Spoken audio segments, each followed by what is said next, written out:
name is Irene Sanchez.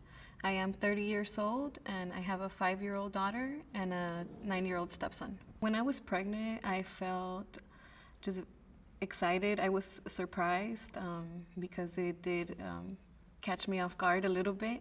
I had a really healthy pregnancy.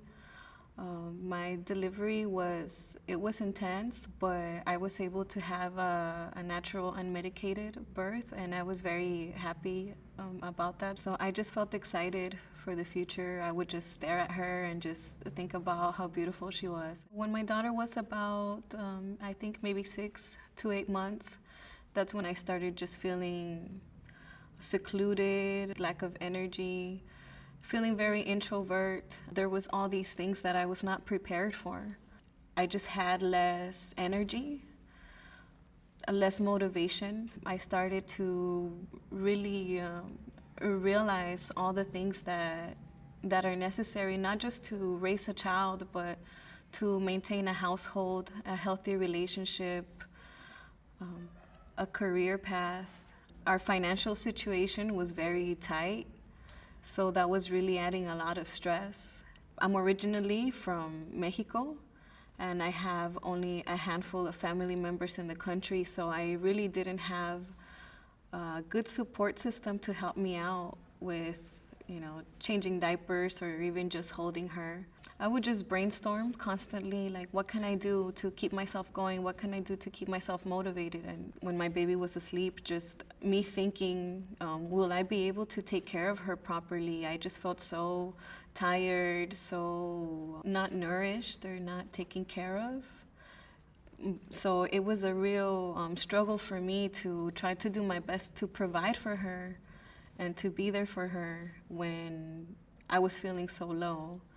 I would just keep everything within me. I would internalize everything that I was going through, all the questions, all the things that were worrying me. I also felt like nobody would care, because that was some of the responses that I would get sometimes. Well, that's motherhood, or well, this is the result of having a child. And I really didn't see too much sympathy. Most of my immediate family members, they were just like, suck it up type of attitude. That's the way life is. And nobody helped me, so I got through it. And that was kind of their rationale behind whether they would make themselves available for support or not. My mother, she's not around too much. She lives in another country. During the time that I was deeper into my depression is when she was around. Not feeling the empathy towards me, it kind of led to a little bit of me having animosity, towards her or towards other people in my family that, they just kind of wanted to see the good side of me all the time and didn't care to really look deeply into what I was experiencing. So that definitely strained a few of my relationships. Also, not having the communication skills to say, hey, I'm serious. This is something that I'm seriously feeling. I need you to level with me and listen to what I'm going through, and as opposed to just taking oh, that's life. I feel in retrospect maybe I could have made a stronger effort to let my family know that this was something that was seriously impacting me. It was really tough to even realize that I had depression. But I realized that I had an issue when I was in the kitchen and I was just crying. And I just started thinking back. I had just been crying sporadically whenever no one was around. If I was in the shower, if my baby was asleep. When I recapped all the times that I can recall myself crying, it was quite often. I would just have emotional breakdowns for no apparent reason.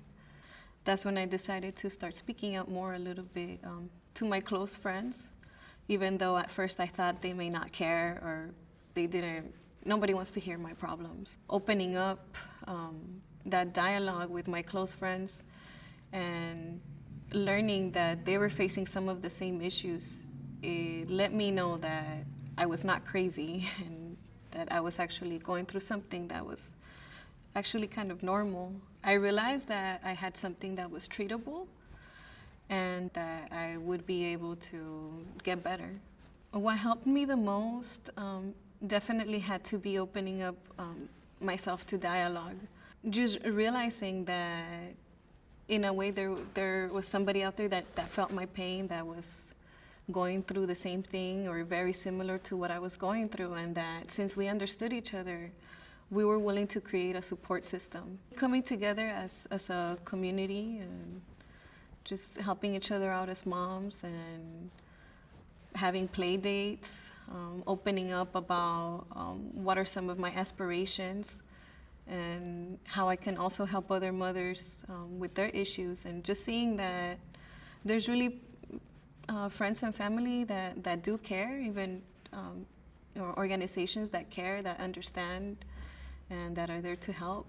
Knowing that those resources are there, and actually going to workshops, doing activities, brainstorming, writing, all those are tools that I used to really heal through the trauma. If I was to talk to a new mom, I think the best advice that I can give her is to create a very solid relationship with somebody. If it's a two-parent family, to make that bond with your partner so strong, to talk about whatever you're feeling, to make agreements that you're going to help each other out and you're going to hear each other out. And for those that are single parents, I would say you really make a bond with somebody that is close to you, and make that like conscious agreement with them, like, look, I'm a new mom, my whole life is changing, and I'm just letting you know I might need some support. Will you be that person for me? I think it's very important to know that we are not alone. And I think in my experience, that feeling of solitude is what made me sink deeper into depression as time went on. I would really like to let all moms know that we're not alone. Raising children is such an important part of humanity that if we are not healthy ourselves, then we're not going to be able to do what's best for our children. So really just to understand that emotional ups and downs are normal. You're going to go through a process of adjustment within our professional lives as well as our personal lives, the lifestyle, the activities that we do. Just communication is everything. If I wouldn't have spoken out about what I was feeling, I probably wouldn't know that I had a problem or that I had something that I could get support for. So definitely speak up and don't be afraid to voice what you're feeling.